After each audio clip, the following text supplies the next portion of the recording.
So thank you for having me here today. It's fabulous. I grew up not far from Oxford and met my husband here, so it's always lovely to come back. It's far warmer here than it was in Manchester, hence my Arctic level coat that I now no longer need.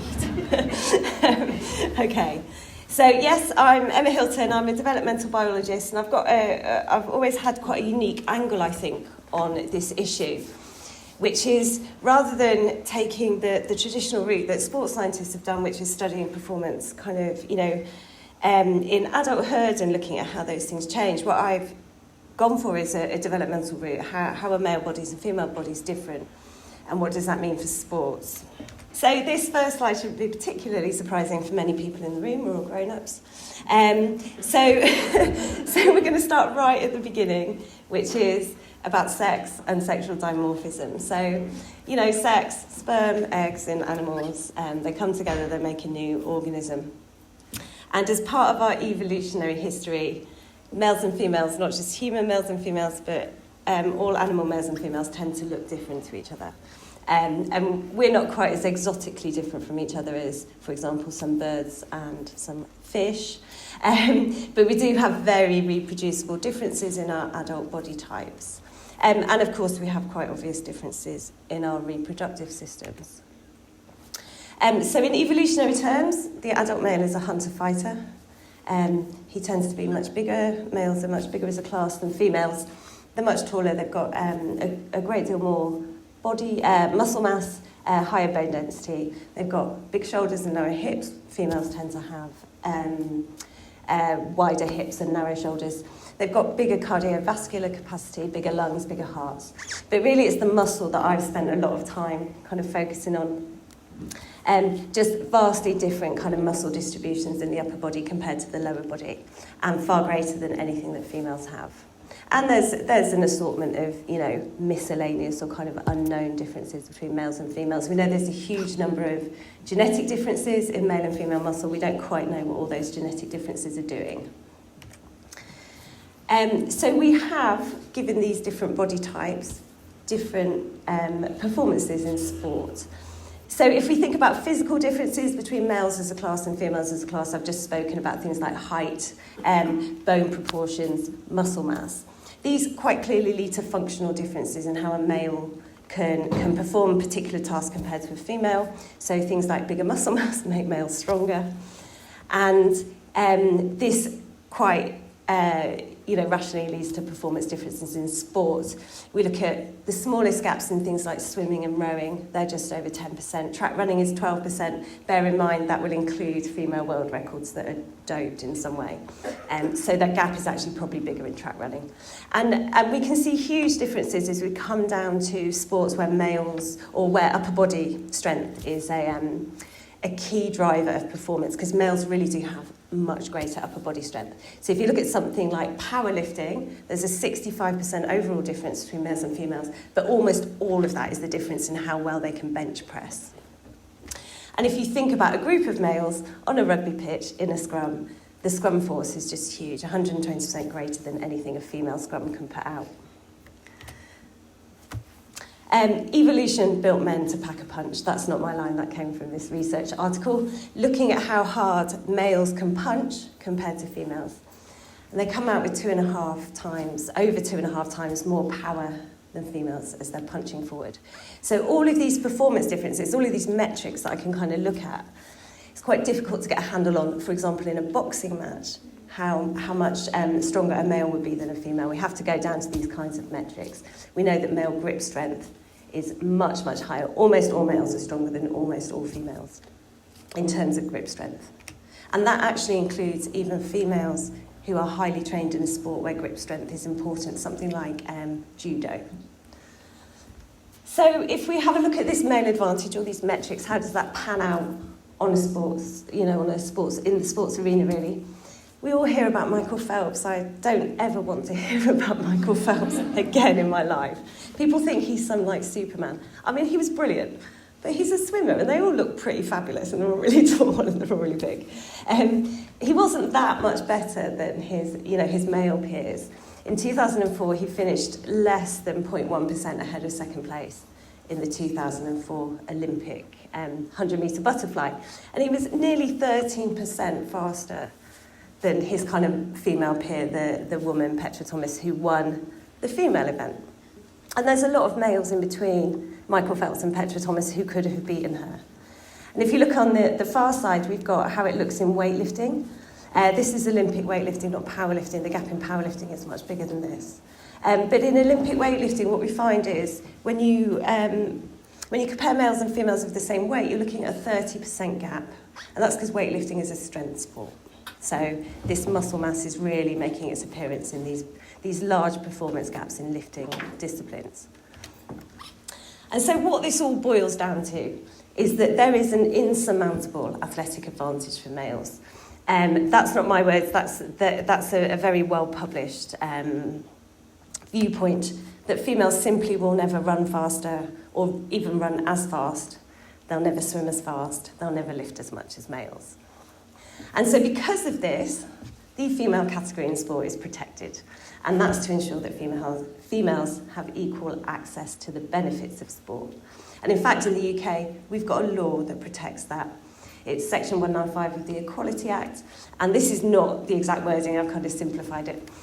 Basically, a sex-affected activity, that's one where the physical strength, stamina, or physique of the average person of one sex, in this case we're talking about males, or rather, females in this wording. The strength, stamina, and physique of females puts them at a disadvantage compared to males. And because of this, it is perfectly legal to exclude males, even those with a particular gender identity, or none, even those, even those who are legally female. It's perfectly legal to exclude males from female categories in these kinds of sports. And that's because it's justified to protect fair competition and in some cases safety for females. So I guess the big question that we're trying to answer at the moment, and we're doing so, I think, with some success that we've seen recently, is how are we here? How are we in a position where these males, these very big, strong males, who have been successful in their sports as males, are shifting to female sports and are out-competing females, in things like basketball, in swimming, in weightlifting, cricket, running, MMA fighting, archery. This is an archer that was in the Olympics. And of course, this week we've seen Emily Bridges and British Cycling's attempts to regulate inclusion of Bridges in the female category. And the reason we're here is because of the background to this photo. This is Laurel Hubbard. This is a trans woman, a male who is suppressing testosterone at the Tokyo Olympics. And it's the IOC that are responsible for why we're here. So all those differences between males and females, height and muscle mass, that kind of thing, start at puberty, and they start with a hormone called testosterone. Hopefully we all know this. On the left-hand side, what you can see is the distribution of testosterone between healthy males and healthy females. They are non-overlapping. There's lots of people who say, oh, well, there's lots of males with low testosterone. Unless you've got an illness or you're going through some kind of period of testosterone difference, healthy females and healthy males do not overlap in their testosterone amounts. And during puberty, healthy males have somewhere in the region of 20 times greater amounts of testosterone than females. And it's this hormone that drives all those changes. It makes males taller, it makes them bigger. And knowing this, well, historically they knew this. They seem to have forgotten it recently. But historically, the Olympic Committee knew this. They knew that males had been exposed to this testosterone. And their fix, their idea was that if we can reduce testosterone, if we can get rid of testosterone in adult males, maybe they might be competitive in the female category, that they would lose their male advantage. In 2003, they first set the rules that males had to have had surgery. They had to have had their testes removed. So that's the source of testosterone in males. And a legal status as a female, what we would think of as the GRC. And then in 2015, they updated their regulations to say that you didn't need surgery. These males didn't need surgery. They just need to swear that they were of female identity. And they needed 12 months of low testosterone. And the threshold that the IOC set for the testosterone level that they had to get under is far higher than that that we see in typical females. And so the assumption here, what they were saying was, we think this fixes male advantage. We think if you lose testosterone for 12 months, you're not going to have any more male advantage. And they thought that that was fair. And that's when it really hit me. I'm a developmental biologist, and I'm thinking, you can't just reduce testosterone in adulthood and think that males are going to get shorter. There's just no justification for this kind of thing. From my kind of developmental biology point of view, I'm a feminist and I'm quite interested in sports. I was thinking, that makes no sense. It makes no sense. This is a baked-in advantage at puberty with testosterone. Getting rid of testosterone in adulthood doesn't sound like it's going to, make men shorter and make their muscles shrink that much. So I started to have a look at the data that was available and published the first review of musculoskeletal changes in trans women, so males who are suppressing testosterone in adulthood, and had a look broadly at what kind of magnitude of changes we were seeing. Now, given that the baseline difference between males and females, say in the upper body, is something like 90% difference in terms of strength, we might have hoped that if we trusted the IOC that these males would lose 90% of their strength, and they absolutely don't. They lose about 5% of their strength. And obviously they don't lose their height. Their, thighs are still longer proportionally to their shins and, this kind of thing. So I published this review. It is an immensely popular review. I haven't managed to get a promotion out of it yet, but we'll see. And this was shortly followed by someone who advised the IOC in 2015, Joanna Harper, who looked at the same data set that me and Dr. Tommy Lundberg did, and came to the same conclusions, actually, after, muscle loss is pretty small when males suppress testosterone in adulthood, and that this has implications for fairness in terms of trans women in female sports. And there have been several publications since analysing this kind of issue of safety, fairness.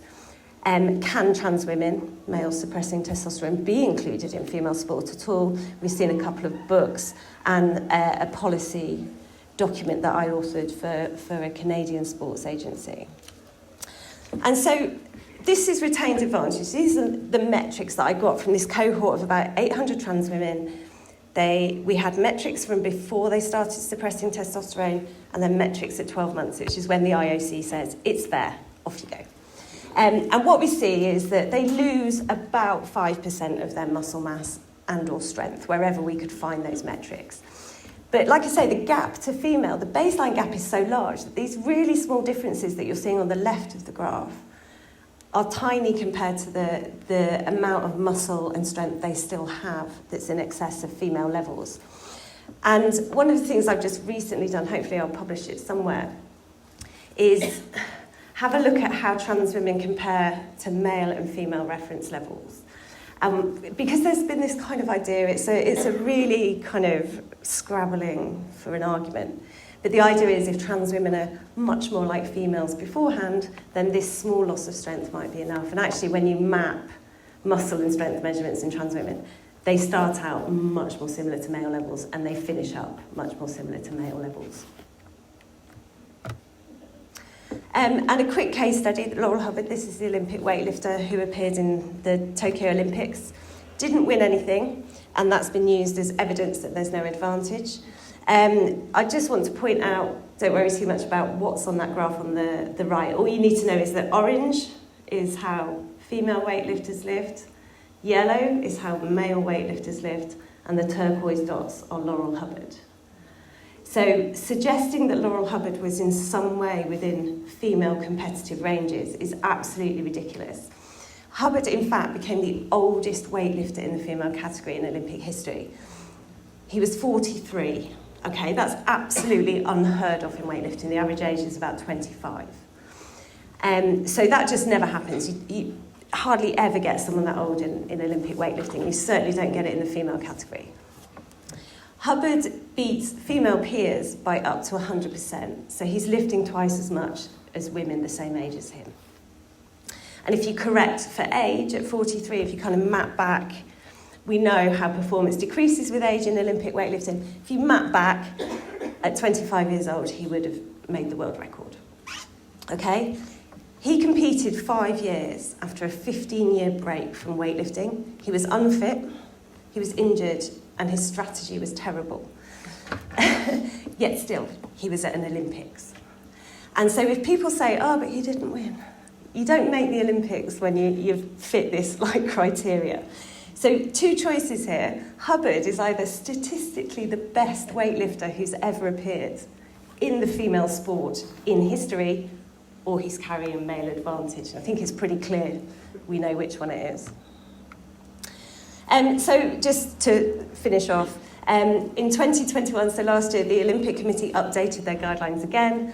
They basically said, we're going to go case by case. You need to assess every trans woman individually and work out whether they've got an advantage, and you must not presume that they have an advantage. So basically saying, we don't believe male advantage exists. And this is category defeating, and it's not just category defeating for sex categories, it just basically undermines the entire concept of categories in the first place, because categories are founded on the presumption of advantage. They're not founded on case-by-case assessment and matching people of similar skills or strengths. They're founded on the presumption of advantage. That is, like for like, the same training, the same talent, the same skill, that males will beat females, that able-bodied athletes will beat those with an impairment, that 25-year-olds will beat 70-year-olds, and that heavy fighters will beat light fighters, okay? We presume those are basic principles of sports categories. And the IOC has said that we can no longer assume that males will beat females. So there's no argument for a category. And in fact, Richard Budgett, he's the medical and scientific director of the IOC, said that it's perfectly clear that performance is not proportional to your inbuilt testosterone. So he's basically denying why males and females are different in the first place, not just in sports, but in our biology, in our evolutionary history, in our development. And I really don't know what the World Anti-Doping Agency is going to say about that testosterone makes no difference to your performance, because they've obviously spent 100 years trying to regulate testosterone. So just to finish off, making a change, what can we be doing? What are we seeing? And Fiona's going to talk a little bit more about that later.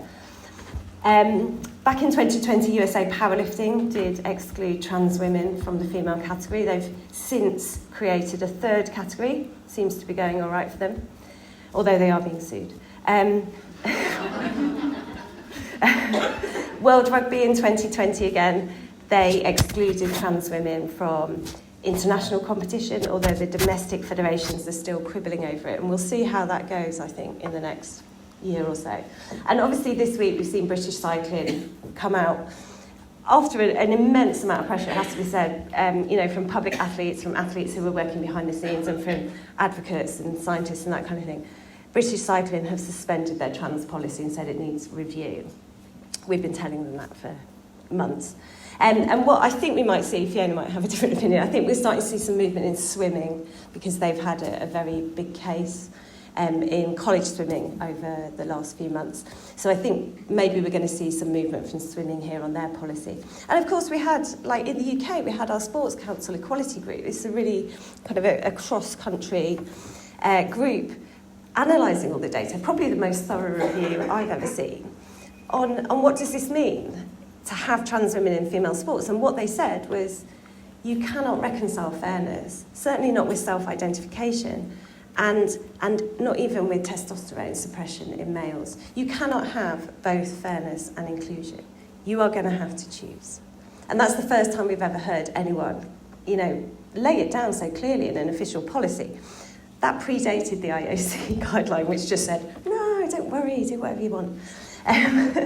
And I think we were all quite shocked and disappointed to see the difference between how hopefully we're driving policy in the UK versus on the global stage, and particularly in the States, where they're facing an awful lot more kind of backlash than maybe even we are here. I've been told to stop. And that's my last slide. So.